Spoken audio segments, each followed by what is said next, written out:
তাই বলছেন কৃষ্ণ সদাম প্রগত ধর্ম গণাগলি দেবীশয়। ভগবান চলে যাবেন সদাম প্রপঞ্চ লীলাকে পরিসমাপ্ত করে। কিন্তু তার সেই অপূর্ণতাটাকে পরিপূরণ করবেন কে? পুরাণ তা সেই ভাগবত ধর্ম রূপেই জগতে শুদ্ধ ভাগবত রূপে নারদ বুদ্ধবাদী ভক্তকে তিনি প্রকট করালেন।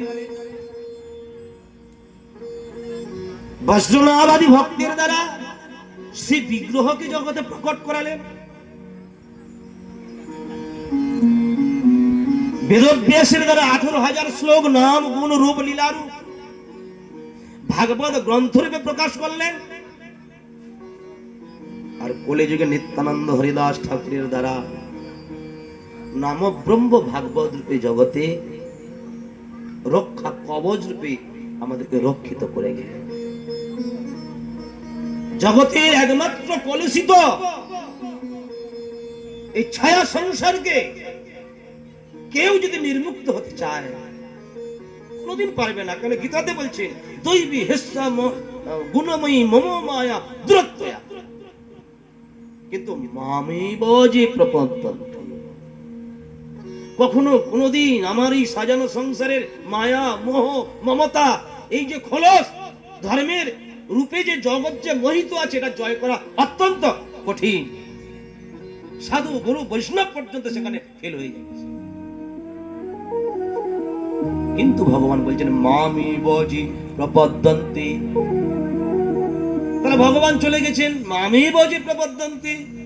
আমায় যখন শরণাগত হয় তা ভগবান চলে গেছেন এই জন্যে কাহাতে স্মরণ করব? কি স্মরণীয় বস্তু? ভক্ত ভাগবত গ্রন্থ ভাগবত সেই বিগ্রহ ভগবানের শ্রী নাম, এটাই আমাদের একমাত্র রক্ষা কবচ। তবে একটা কথা, ভগবান চলে যাওয়ার পরে যে প্রথম যে অবতারটা ভক্ত অবতার, এইটাকে যদি মাইনাস করে দেন তাহলে ভাগবতের কোনো মূল্য থাকবে না, শ্রী বিগ্রহের কোনো মূল্য থাকবে না, ভগবানের শ্রী হরিনামের কোনো মূল্য থাকবে না।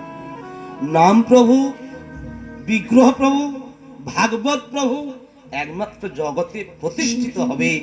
যাহ ভাগবত কর গিয়া বৈষ্ণবের স্থানে, একান্ত আশ্রয় করো চৈতন্য চরণে। চৈতন্যের ভক্তগণের নিত্য করো সঙ্গ, তবে তো তুমি জানিবা সিদ্ধান্ত সমুদ্র তরঙ্গ। এই জন্য ভগবানের তার সেই করুণাময় সর্বশ্রেষ্ঠ অবতার হলো ভক্ত অবতার, উদ্ধব অবতার, করুণাময় তার অবতার। অন্যান্য অবতার যেভাবে জগৎকে কৃপা করেন তার থেকে মূল্যবান অবতার হলো এই ভক্ত অবতার। শ্রী বিগ্রহ অবতার, নাম অবতার, ভাগবত অবতার পিতা স্বরূপ, আর ভক্তরূপে ভগবান যে কৃপাটা করতে এসেছেন জগতে তিনি মা স্বরূপ। এবার আপনাই বিচার করে নেন, একটা উপযুক্ত বাল্য সন্তান উপযুক্ত হওয়ার জন্যে সেখানে মায়ের বেশি কৃপা প্রয়োজন না পিতার বেশি কৃপার প্রয়োজন? পিতারও প্রয়োজন হয়, কিন্তু জানবেন একটা ছেলে উপযুক্ত মানুষ হওয়ার জন্য বাল্য অবস্থায় থেকে যখন উপযুক্ত ভাবে সে বড় হয়, সম্পূর্ণ তার মায়ের অধীন থেকে মায়ের করুণা শক্তির দ্বারা মায়ের মিনিমাম 14 আনা তার সমস্ত শক্তিটা সঞ্চার করে পুত্রের উপর। সামান্য এক দুই আনায় একমাত্র কৃপাটা পিতার সাহায্যের প্রয়োজন। ভক্তি জীবন আচার্য গোস্বামী মহারাজ বলতেন, এই জগতের দুর্গন্ধ বিষ্টা মূর্তির আবর্জনাগ্রস্ত কোন সন্তান সে যখন বিষ্টা মূর্তির আবর্জনা যখন মল নিয়ে সে যখন গোটা গায়ে আবর্জনা ধুধ হয়ে যায়, তখন পাড়ার সকলে কিন্তু মুখটা ঘুরিয়ে নেয়। যদিও একটি ছেলেকে সবাই ভালোবাসে, পাড়া প্রতিবেশী, কাকিমা, জেঠিমা, পিসিমা, মামিমা, বাবা সবাই ভালোবাসে, কিন্তু কখনো কোনোদিন আপনারা লক্ষ্য করে দেখবেন ওই ছেলেটা যখন বিষ্ঠা মূত্রে সর্দি কফ যখন গোটা গায়ে যখন ভূত হয়ে যাবে না, বাবাও তখন অসহ্য হয়ে বলবে তোর মা কই। কাকিমা, জেঠিমা, ঠাকুমা, করিমা সকলে তখন বলবে তোর মা গেল কোথায়। ঘটনাস্থলে মায়ের কাছে খবর চলে যায়, মা তখন সর্বকার্য পরিত্যাগ করে পুত্রের এই দুঃসংবাদ শুনে সবাই নাকে কাপড় দেয়, কিন্তু মা কখনো নাকে কাপড় দেয় না।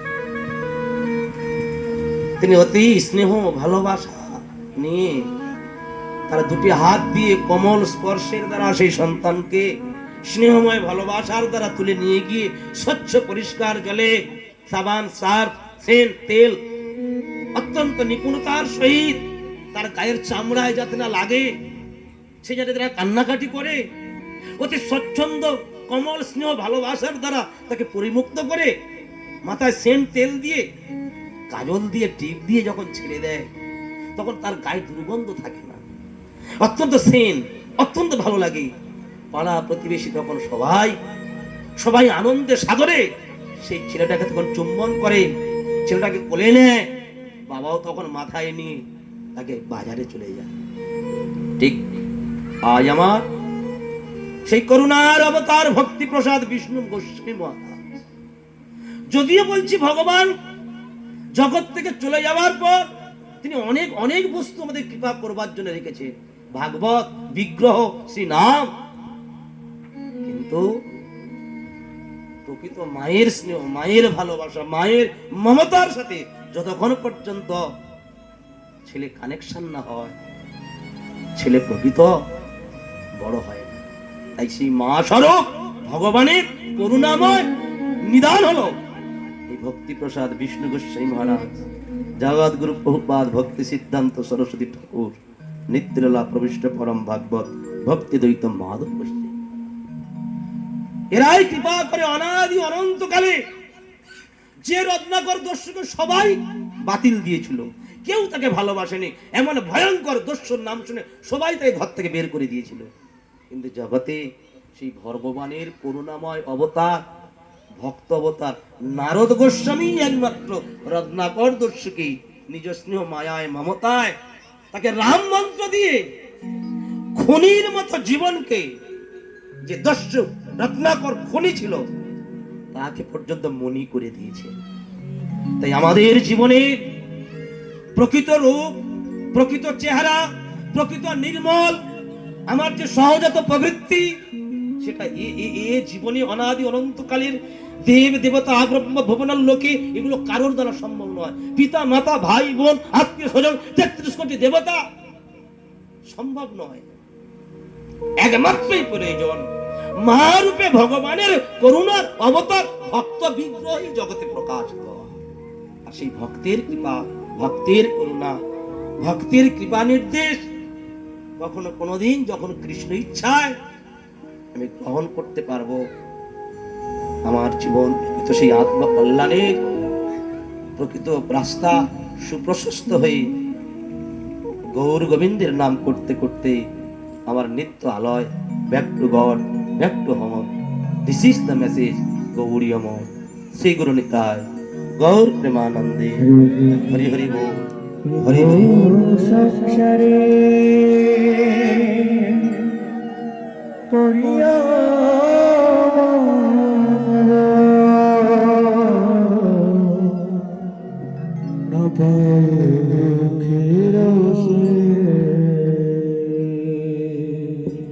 ঘর